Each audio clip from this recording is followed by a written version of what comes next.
Барлықтарыңызға сәлем, сіздермен бірге Алия. Жұмаларыңыз қабыл болсын. Бүгін біз дайындайтын ет орамасы. Картоппен бірге табада пісетін тағам.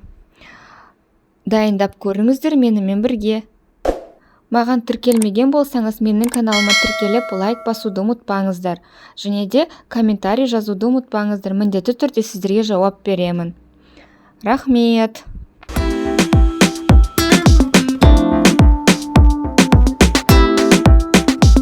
Ал енді біз бастайық. Ең алдымен біз қамырды дайындайық. Қамырға бізге керегі ұн, жұмыртқа, жылы су.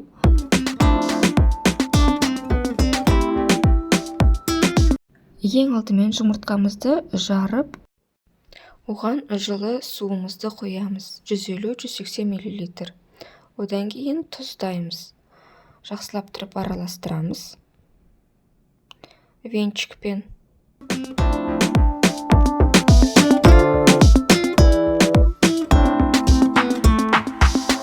Одан кейін иеліктен өткізілген ұнымызды аз-аздап қосамыз. Араластырып. Шамамен 400-500 грамм ұн қажет болады.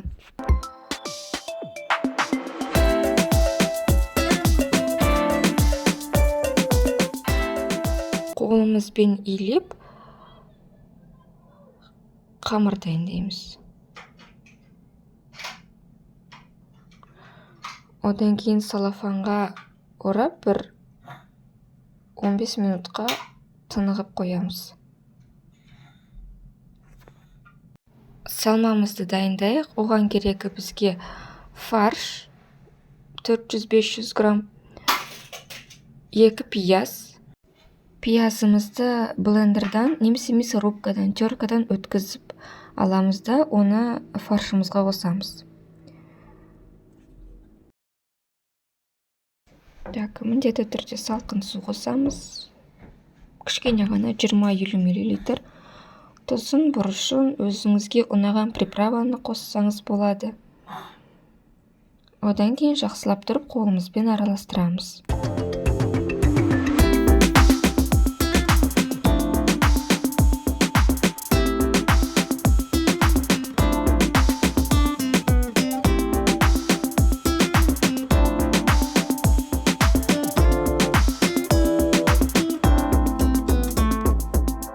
Мінекей біздің салмамыз дайын болды. Бізге керегі картошка. Оны міне осылай дөңгелектеп турап аламыз. Сәбіз және де бір сарымсақ. Үлкен табамызға мындай сұйық майды құйып, оған сарымсақты қосамыз.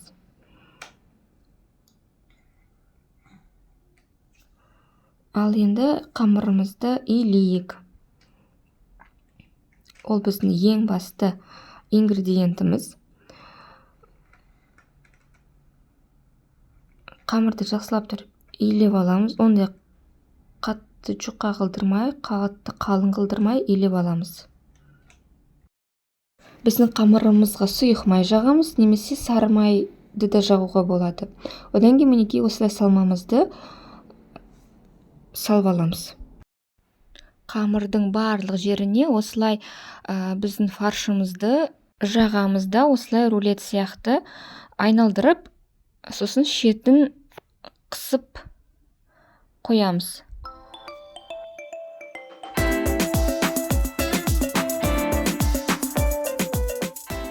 Видеодағыдай сияқты рулетиктарымызды осылай кішкентай рулетик қылдырып, пышақпен турап аламыз.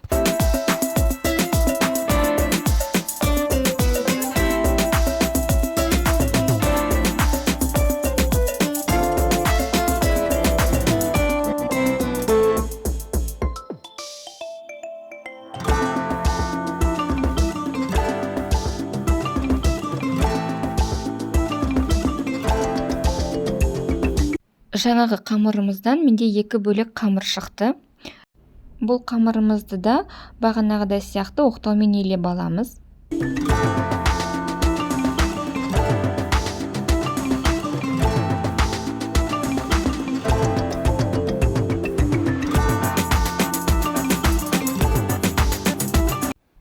міндетті түрде біздің қамырымызды майлап, одан кейін міне осылай қасықпен салмамызды жағамыз. Рулетиктер сияқты орап аламыз, және де шетін қысып аламыз. Міне біздің рулетиктерді осындай кішкентай рулетиктерға пышақпен турап аламыз.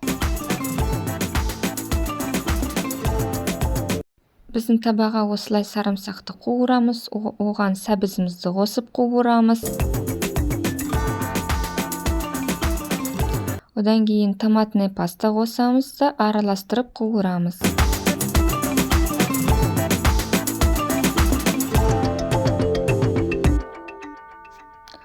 Суын қоямыз. Тұздаймыз, бұрыштаймыз, өзімізге ұнаған приправаны қосып араластырамыз. Менде ол сухой чеснок. Так, ал енді біздің картошкамызды салайық.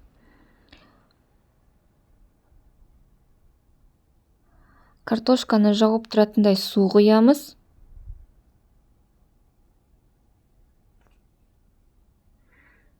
Одан кейін біздің ең бастысы осындай рулетиктерді үстіне салып, барлығын жауып тұратындай салып қоямыз. Жай отта бір 40 минуттай пісіреміз.